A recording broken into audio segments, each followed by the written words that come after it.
Well, you know, there is a lot of change that has happened in Colorado in the 20 years since we did this episode. But the place that we're visiting is absolutely timeless, including the Mercantile near the hotel. In Victor, Colorado. In Victor, Colorado. Yeah, Right. I remember watching her make brooms that she, at the time, I think she had sold one to Martha Stewart. So this segment has a lot to do with you making cookie cutters, making brooms, and then the other store owner Was making cards. Yeah. for like wedding invitations. the old-fashioned. The old-fashioned way. It was incredible. I don't know if I'd trust that machine or myself using that machine. I- You could easily lose a finger You could. if you're not careful. Right. Well, you'd be printing a finger. Let's take a look. To say the Victor Trading Company is a step back in time is a bit of an understatement. It's a quantum leap into the past. Sam and Karen Morrison, originally from Wheat Ridge, have turned it into a working museum. They live above the store, so it's a short commute. Their workdays are long but rewarding, creating handmade items the old-fashioned way. Everything from cookie cutters and brooms to candles and note cards. Sam's in charge of the printing. He found this antique press in San Luis, the oldest town in Colorado. It was a yard ornament. He refurbished it, and now it cranks out a perfect print every time. Sam, what design are you working on? It's an old cut of mining. Some guys at the bottom of a mine. There's a retired mining engineer in town who's ordered that. I didn't have it in stock, so now I'm having to print it. And he wants note cards? He wants notepads.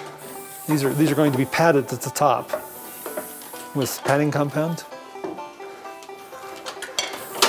How on earth did you learn how to operate this machine? Is this like rubbing your stomach and patting your head? Well, it kind of is. You balance on one leg, pump with the other leg, take out with one hand, and feed with the other hand, and talk to somebody at the same time. Without hurting yourself?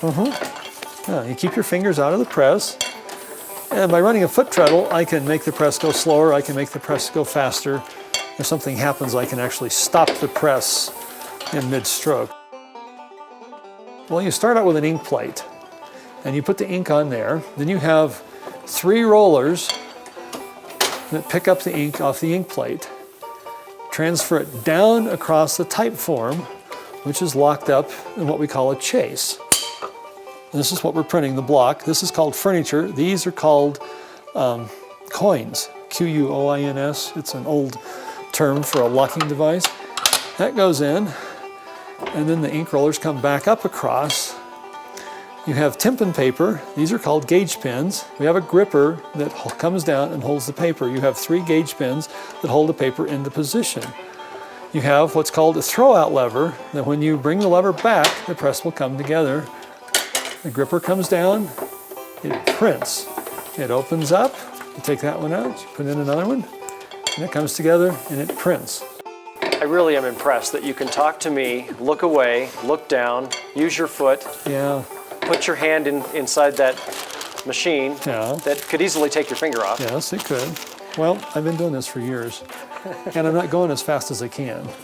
Is it all in the wrist Well, could be. and the foot? Yeah, it's in the foot. It's the leg you stand on is the one that gets tired, not the one you pump with. It's the mechanism, it's the gears, how it works, it's the sound of it. There's an allure that I can't really describe, that I don't want an electric press. I've had an electric press. They weren't any fun. They run at a high speed, constant speed. You're just feeding. This, you're more in tune with what you're doing. And the magic of it, you take a blank piece of paper, you put it in, the press comes together, you have an image. It still thrills me. Just a few feet from Sam's printing press, Karen makes cookie cutters of every shape and size. She gets orders from across the country. Lately, she's been getting special requests from colleges and universities. This bear is headed to West Virginia. How did you get involved in school mascots? That's an unusual. I'm not real sure. I think they found us on the internet, and because we could do what they wanted to do, they keep telling the other schools about us, so it just keeps growing. Most of the tinsmith work is done by hand with a pair of pliers. Karen does use what's called a bar folder to smooth out the edges. It dates back to 1906. And when it comes to soldering, she pulls herself into the modern age with a tool that relies on electricity. Sometimes you just have to break down and do it the easy way. But I found out quickly there's nothing simple about making your own cookie cutter. After watching the pro, I decided to give it a try. So now I want to put this here, basically, and bend it back the other way. Basically. You're being so kind. Okay, so already I've got a crimp. What do you do when you? I created this like a. It's crooked. Yeah. So is there a way to? Is that wrecked or can we? Yeah, we can you bend it back out. Rehabilitate it. Yeah, or just kind of push it over that way. Oh, but now I bent it the other way. This is not easy. We were wondering if maybe we could get a front door cookie cutter. What do you think? It's probably a little tough to do a logo. Yeah, logos are tough, but it could be done. It could be done. Wow. Yeah. Especially if you wanted to get in on it. Oh, okay. I could do my own work. Yeah. Yeah. Okay, that's probably a better idea. The Morrisons may be best known for one item they make together: brooms. They're popular. Even Martha Stewart ordered one and featured it in her magazine. Visitors often stop by with paint and wallpaper samples so they can order a broom that's an ideal match. That means some of these sweepers will get a lot of attention as they hang on the wall, but may never touch the floor. Sam handles what looks like a heavy-duty sewing project. Karen operates the heavy equipment. The handle is in the chuck of the winder, and I've put on a little bit of round broom corn just on the handle. And I've built up some shoulders on both sides. These are now the upside down shoulders, which is going to make a flat broom, which is what Sam is stitching right now. This is known as a shaker broom. This is what the Shakers came up with for a sweeping broom in the late 1790s. I'm stitching it with a double-ended needle, which actually threads in the middle. Pushing it through, I've got these sewing cuffs with steel plates on both sides so I can push it through, and then I have kind of parses of finger cuts so I can pull the twine without cutting in my fingers. It's a fairly simple stitch. It's an under and an over, kind of a weaving stitch. It's kind of repetitive, kind of boring, but that's how you sew a broom.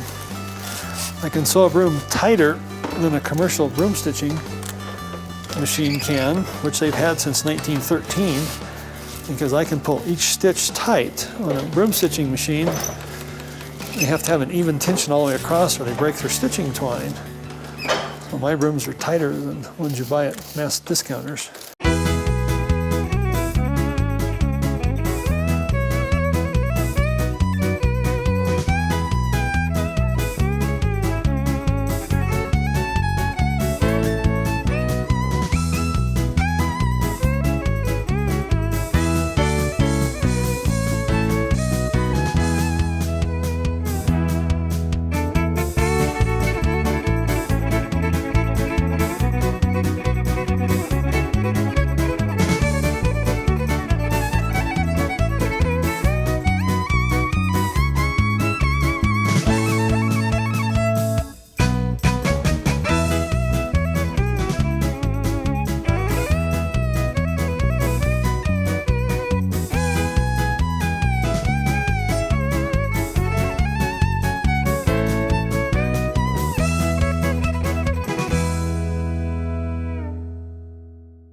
All right, Sylvia, I got to give you credit. You were patient, but she was very patient in teaching you how to make a cookie cutter. Yeah.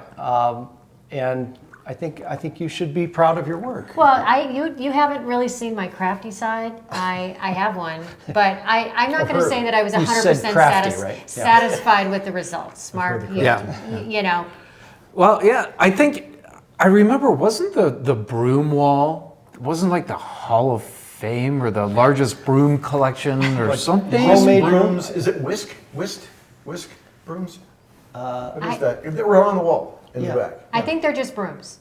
Yeah, I saw some all small different ones types of, in the back. all different sizes. And it's the kind of broom that you would want if you were of a certain type during Halloween. Right. very practical. Yes. I think could be put to use. Yeah, some of them could be flown, who knows? Right. Right, so. Yeah. That segment was a lot of fun. And to see him with his foot doing the machine, I don't know if you can rub your stomach and pat your head at the same time, but that's the skill needed. I know. He was in and out, in and out. The only thing that saved me with that segment was the noise of that machine, the noise of what they were doing, because I had audio issues. We only had one wireless mic prior to that episode, and then I bought a second wireless mic. But I didn't buy the wireless mic for the area, if that makes any. So I kept getting machine that makes that much noise. So I kept getting static in the new microphone. It was like, but you couldn't even hear the static because of all the noise machines. Because I never noticed. That saved my kiss. Yeah. Yeah. Well, it was a lot of fun. We hope you'll join us next time for a look back at Front Door TV.